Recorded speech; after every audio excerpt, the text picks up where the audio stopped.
What suspension should I get? What suspension should I get? No, this is not Dobinson's. This is Bilstein. And we don't see many sets of Bilsteins, but there was a bit of a thing going on over the last 10 years where, oh, Bilsteins and King Springs, and somebody did it and then someone else did it, and it just gets contagious. I don't know why people copy each other all the time without doing any of their own actual research, you know? Now, I'll give you a bit of my research. We've only ever, well, I shouldn't say ever, we did try a few different brands over 10 years ago, and for the last 10 years, we've only used Dobinson's. So that should tell you something, because you know I'm quality, I don't like problems, I don't want you calling me back, sending me photos or videos going, hey, you know, I got these Dobinson's off you last year, and blah, blah, blah. Now, I'm not saying it's never going to happen, but I want it to never happen, and I want minimal problems, because quality, let's just do it right the first time. You know, of course, it's a suspension business and it's an Australian company, Australian owned, and at least some of the manufacturing's happening in Rockhampton in Queensland at head office there. These are Bilsteins. Now, this is what I've seen with Bilsteins. I haven't seen many of them, but what I've seen is a lot of leaking. Now, this is not a new leak. This is sort of, you can see the stain on the bottom here. That'll be the oil coming down from the top, but see up around the spring, see all that. What I want to do actually is, would have been good if I got the light on. So hang on a sec. Take two. Double lighting, whatever. Anyway, the point is, right, see all that black stuff there? That's the oil that the dirt's stuck to. Now, that's only the passenger side front, okay? So maybe it's only one. Perhaps, look, we've got a vehicle here. It's a 2012. They could be 10 years old, but I'd say that's a lot of old. It's not new. You know, that happened a long time ago, all that oil there. Like, maybe, and I'm not saying it's a big deal, you know, and I don't like telling people, oh, you know, the suspension you got's crap, you know, it's only a year old and it's leaking oil, because people hate it, you know. And what do you think I'm bagging out? No, I'm just telling you what it is. We don't see a lot of Bilsteins, but a lot of cars that come in that do have them, I don't want to say most of them are leaking, but it seems like most of them have got at least one front or one rear, quite commonly one front and one rear leaking. So, in my opinion, Bilsteins are one of the biggest leakers. Now, the other things we have seen as well with Bilsteins, this is real, guys. This is real things, you know. I do my own research. I read around online.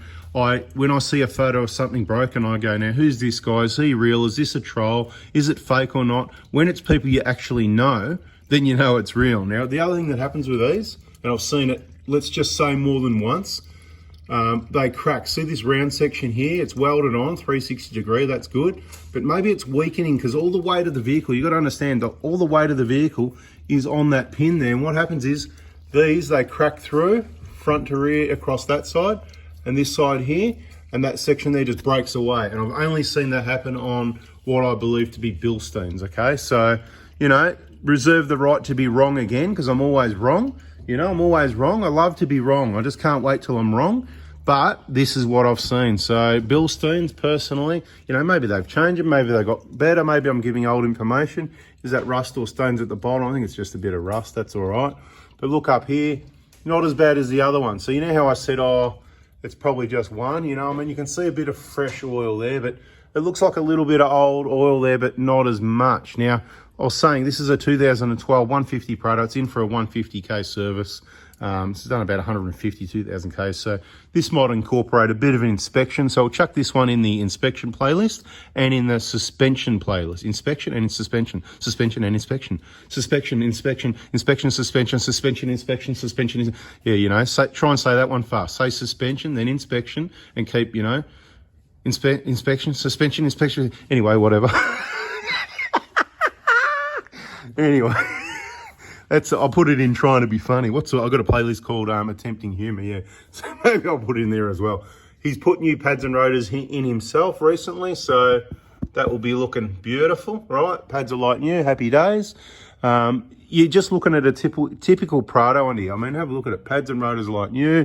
He's put fresh tyres on recently. He does a lot of mainly on-road, so he's got the 697s, no problem. They're great for on-road. Maybe a bit of dirt roads and stuff like that, but it's certainly not a hardcore track tyre. This is one of the most punctured sidewall tyres we've ever seen on the tracks. The Bridgestone Jeweler, just get me AT, let me make sure I got the right number. See, 697, right? So yep, I know the tyres. So this information is not just based on being a vehicle technician, a mechanic, a Prado specialist. We actually own and use these vehicles, a lot of outback traveling, a lot of track days with lots of other people. So we get to see this. But what we want to focus on mainly in this one is the suspension. And look, I promise I swear on my kids' lives, I did not look at this vehicle to see what was leaking and what isn't leaking before I did the video. I didn't plan to do a suspension video. I went, you know what, I'll do a quick 3-minute inspection video just to show people how awesome these vehicles are at 10 years old. You go underneath them, there's no oil leaks, bit of a sweat from when we did the 120k, whatever, you know, you get that, that's okay. Maybe we'll clean it up a bit better next time, but you know, maybe we did that, maybe we didn't, whatever, you know. Maybe it needs a new washer, maybe we're a bit tight and we reused the washer, we went, oh, it looks all right. We've got new washers there anyway. Maybe the lesson is always put a new washer, all right? So, you know, we'll take the blame where it's our fault, but it's not a big deal, you know, like it's been bloody 20 or 30,000 Ks. But my point is, what did I say? What do I normally see? At least one leaking, usually one front, one rear. What do we got here? Well, let's go to the good news first. Look, this side looks pretty good. It's nice and yellow. Let's have a look at the front of it. Doesn't do much off-road, you can tell, because it's got the shock guards here and there's bugger all dents in them, right? So, and you can see there's a little bit of a sweat there, but I'm not too worried about that. You know, a little bit of a sweat. Sometimes suspension's a bit overfilled from new and it's got to push the excess out. I'm not too worried about that. This side, not a big deal, but you could almost say, you know, it's had a bit of a leak, but it's not too bad. But look at this one. This is when you see this amount of crud build up, this is, you know, had a more serious leak at some stage. See, it's got oily dust stuck to the bottom. You want to compare to the other side again? See, look. So that's just a bit of dust and dirt, road grime, whatever. There's not much coming down to that area there. But over here, you can see all the way to the bottom. And that's consistent with what I see at the back there, the build up, the thickness. I don't know if you can, how well you can see that, how much light you want or you don't want. All right, have a look for yourselves, right? Okay. I'm just telling you, it's just the reality. This channel's reality. That's why people subscribe. They turn the bell on. Don't trust me. Look in the comments. People going on about how good it is. It's not about me. It's just about the information and trying to help you guys out with the vehicle. Guys and girls, whatever, 95%. You know, I say guys, girls, don't mean guys, girls, and everyone, people. I don't be like everyone else on YouTube. Hey, people. Hey, you know, whatever they say. It's, you know, my thing is, hey, guys, but I know it's about 5% girls. So there you go. But the girls are guys as well, if you know what I mean. Hey, guys. And people ask, oh, you know, that RTV job, how did that go for you? Well, here's one of them. Let's have a look at that, right? So this is one of the ones that had a really, you know, that oily sweat there, and we just did the little 5-minute fix up to, so we might call this one the cheapest oil leak fix that works, because as you can see, I don't know when we did that, but I haven't seen the car for at least a year, 2 years. I don't know when we did it. Did somebody that subscribed with a bell on recognise this little repair? Did we even show this one in the video? Now, I just want to explain. There's not meant to be oil in that gap there. There's oil here in the transfer case, in the transmission up forward. See, I assumed everybody knew that when I did one video, and it was mainly to demonstrate how well this RTV works, okay?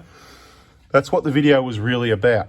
Now, but when you've got the seal of the transfer case, and that's what it is, just leaking an ever so slight amount of oil into this airspace, it's just untidy, okay? And we're talking about a few mil, literally a few millimeters cubic, bugger all. It's not worth the many hundreds of dollars, 1,000, whatever it is. You might do other related work, pulling all this out to replace that seal for bugger all. So you can just spend 5 minutes and do that if you like. Yep, you can see it works. There's not meant to be oil in there. It's just keeping, some people are going to say, oh, it's going to fill up. And yeah, in about 20 years, it might have 50 mil in there or 100 mil in there, right? In 20 years, right? And what's going to happen if it fills up in there? Nothing's going to happen anyway, right? Well, every 5 years, let's get a drill and just drill out a little sump plug drain hole in here and then just drain it out. And then, no, I'm just joking around, right? Do you get what I mean? I mean, are you with me? I'm trying to save you money here, right? Some people might say that looks untidy. Well, who's looking under here anyway? Nobody looks, nobody gives a rat's anyway. You can hardly see it. If I didn't point that out, mate, the RAC vehicle inspection guy doing the pre-purchase inspection, he's not even going to notice or pick it up anyway, right? There's worse things to worry about. Anyway, I'm going to stop crapping on about leaking Bilsteins and whatever. What else? Let's have a look at these usual bushes and whatever here while we're at it. Right, typical, right? It's starting to crack there a little bit. But no big deal, right? Just monitor the situation. Don't waste your money on control. I could sell you control arms. Oh, no, look at those bushes. Oh, they're gone. No, they need to be changed. Okay, contact me, everybody. Contact me on my website. Click now. I've got the best, cheapest solution for you. No, it's not that. There's no website. I'm hard to deal with, you know. No, I'm not actually. But some people say that, so I'm happy to go. I'm really difficult to deal with because you've got to watch all the videos and listen to know when to contact me and what time and all that. So I do make it a little bit hard, but you know, we've got to do that to keep it under control because I don't really want to sell you those arms, right? We just lubed all the driveline and that. We're doing a service here. And that's a video. I'm out of here. Bada bing, bada boom. I hope you liked it. Good luck with your Bilsteins if you've got them. I hope the newer ones are better than whatever these ones are. But this is what we see, guys. We just see the leaking Bilsteins and we don't see the leaking Dobinsons. But I must say, there was somebody just recently that had, first one in many years, one of the rear twin tubes was leaking, and I just want to make it clear now, even with Dobinsons, they don't cover labour or freight. So if you get warranty, you will only get the parts. That's from Dobinsons. What you get from me might be different. Bada bing, bada boom. Thanks for watching. Catch you later.